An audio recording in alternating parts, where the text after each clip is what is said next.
Hey, what is up, guys, and welcome back to the FSS Football channel. And today we are back with another match preview, this time for Manchester United versus Southampton, of course, in the Premier League. Now, there is a watch-along for this game.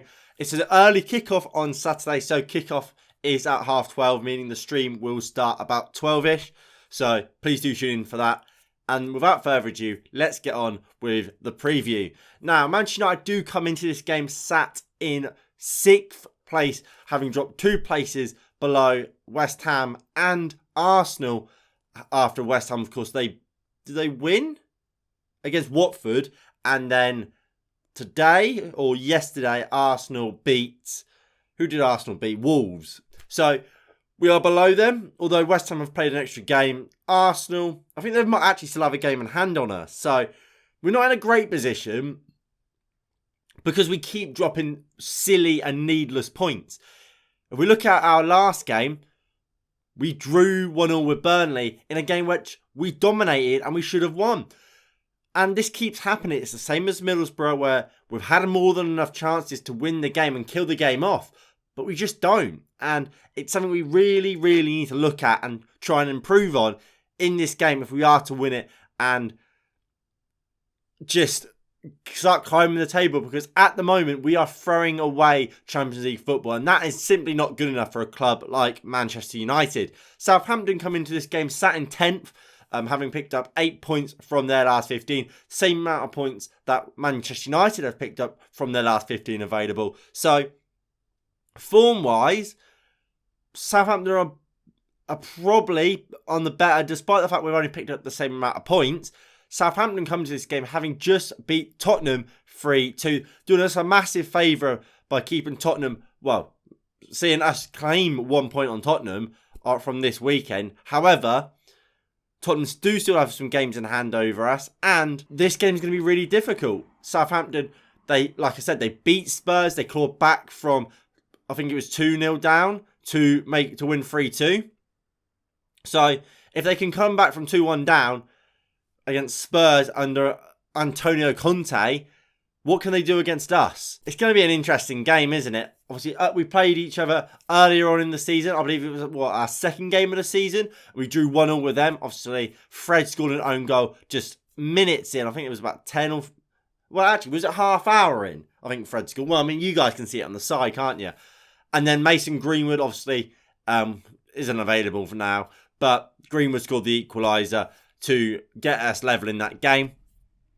Now, swiftly moving on from that, let's go into team news and who are Southampton missing for today. Now, Southampton are missing a couple players, both Tino, Livramento and Borja, their striker. Both may be out, but both look like they are going to be able to at least feature today. Borja will probably be able to play from the start. We're not 100% sure about Livramento. However, Linko, is it? Teller, Nathan Redmond and McCarthy, the goalkeeper, they're all out for this game. Now, what type of threat, I should say, are Southampton? Now, Southampton are a hard-working, high-pressing team that likes to play the 4-4-2. They're well organised, they know how to play and how Ralph Rangnick wants to play, and how Ralph Hasenhüttl wants to play, and they've been doing it for a while now. They know what to do. And we're seeing that in their results. They are doing very well, and that's why they do sit 10th in the table. Obviously, Ward-Prowse, we know what he is, what he's all about. He's quality from a free kick. We cannot afford to be giving away set pieces because we're not very good at defending them or attacking them. But Southampton are. They've got a lot of tool players and aerial dominant players in that team, like Bednarak, like Borja. And they've also got one of the best set pieces in the world in James Ward-Prowse. Like I said, they do play a 4-4-2, so most likely we're going to see Fraser Forster in goal. If Timo Livramento is back, he will be at right back with Kyle Walker-Peters moving over to the left back. We're going to see Bednarak and probably Mohamed Salisu as the two centre-backs. Salisu, another great player in the air.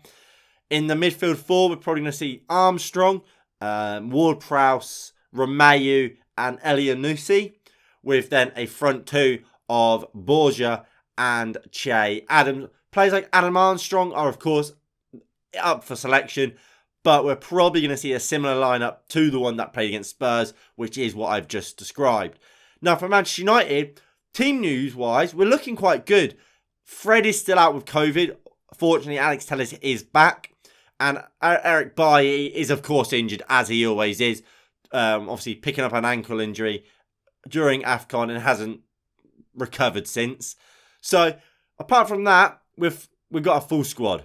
And with that in mind, what team do I believe Ralph Rangnick will go with today? Well, it's this. I think he's going to go David De Gea in goal, Dalot, Varane, Maguire, Shaw, McTominay, Bruno, Pogba, Rashford, Ronaldo, and Jadon Sancho. So pretty much the exact same team that started in the last game. Of course, Ronaldo coming in back for Cavani. Now, look, I'm not a fan of it. I've said this enough, really, haven't I? I don't think Rashford deserves to be playing. It was one of his better games recently against Burnley, but he still wasn't amazing. I think Elanga was playing quite well before was it an international break or whatever the break was. It wasn't international, was it? It was just this new break we have. And I don't really know why he got dropped. Sancho's playing fantastically and you cannot drop him at the moment. But I think Elanga deserves a chance. And I think he goes back in Ronaldo. I don't think Cavani was fantastic. And Cristiano Ronaldo, while he's not in the greatest of goal-scoring forms at the moment, over the last, 10 years, he's consistently scored goals. You're not going to not play him, are you?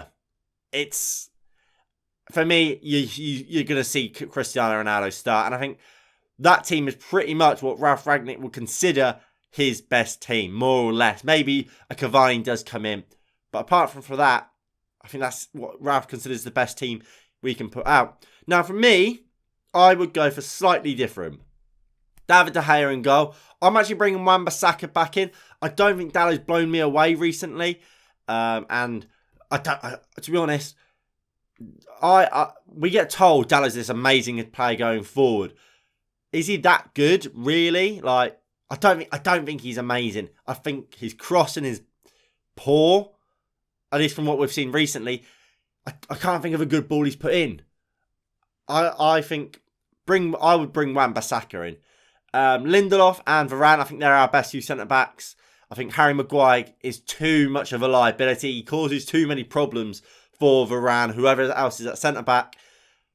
If Lindelof plays against Burnley, we beat them. Because Lindelof doesn't get spun as easily as Harry Maguire did. So, Lindelof and Varane for me, both fantastic at ball playing and can bring it out from the back. And both top players. For me, they should be playing. Luke Shaw at left back. He's better than Telles. He's our best left back. He should be playing. McTominay, Bruno and Paul Pogba as a midfield three. There's something wrong with Matic if he's not playing. McTominay, I think he's getting better in that role. But he's not amazing at it still. Clearly he's going to keep playing. So I've just kept him in there. And then front line, Elanga, Ronaldo, Jadon Sancho. As I said when we was talking about Ralph's team, Sancho's in fantastic form. He has to keep playing. He is absolutely unbelievable at the moment. Him and Pogba together, they're the ones that are creating stuff and being real dangers to oppositions. Them two, if we can get them connecting and combining more often, I think we're a real threat to oppositions. And Elanga, like I said, he was playing well before we had that break. Just bring him back in. Because can he do worse than what Rashford is at the moment?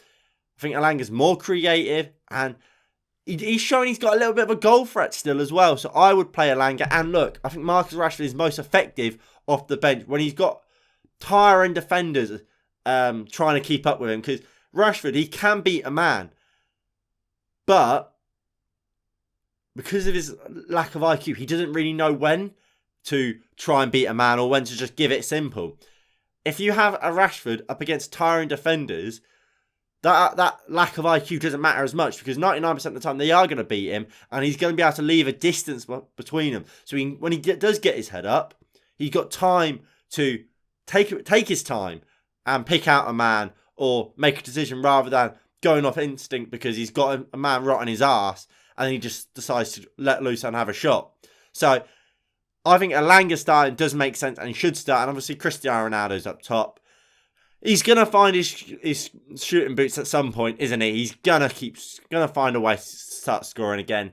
That's what Cristiano Ronaldo has done throughout his career. I don't see why it would be any different now. Cristiano Ronaldo should start up top for Manchester United. Now, finally, just on the game. It's going to be an interesting one. Obviously, Ralf Rangnick knows all about Hasenhüttl, and Hasenhüttl knows all about Ralf Rangnick. Hasenhüttl obviously famously took over from Ralf Rangnick during his time at RB Leipzig as they climbed the leagues, didn't they? Leipzig obviously hired Hasenhüttl, I believe probably from RB Salzburg. Obviously, Salzburg being Austrian, Hasenhüttl being Austrian, it makes sense, doesn't it? They know each other. They've got a good idea of what each other expects from their team. So it's going to be an interesting matchup, really. And I'm really intrigued to see how it goes. But I am nervous because, like I said, Southampton are playing well. They have just beaten Tottenham under Antonio Conte 3-2. They're showing that comeback ability, that bounce back ability, that fight and determination that any sort of team, if a team shows that against us, we can crumble.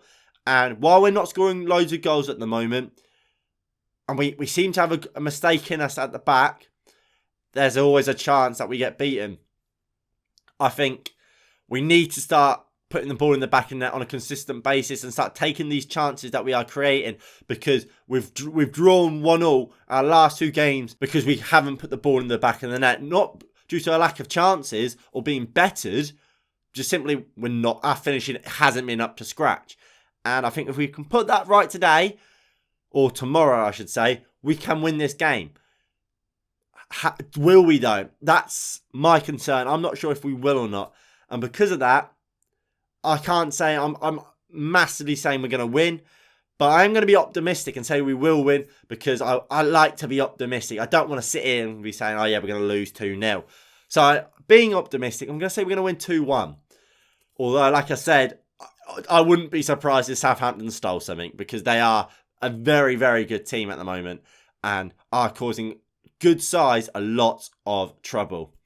Now, if you have enjoyed this match preview, please do hit that like button below and subscribe if you are new and you haven't already. That would be greatly appreciated. And let me know in the comment section down below what your predictions for this game are.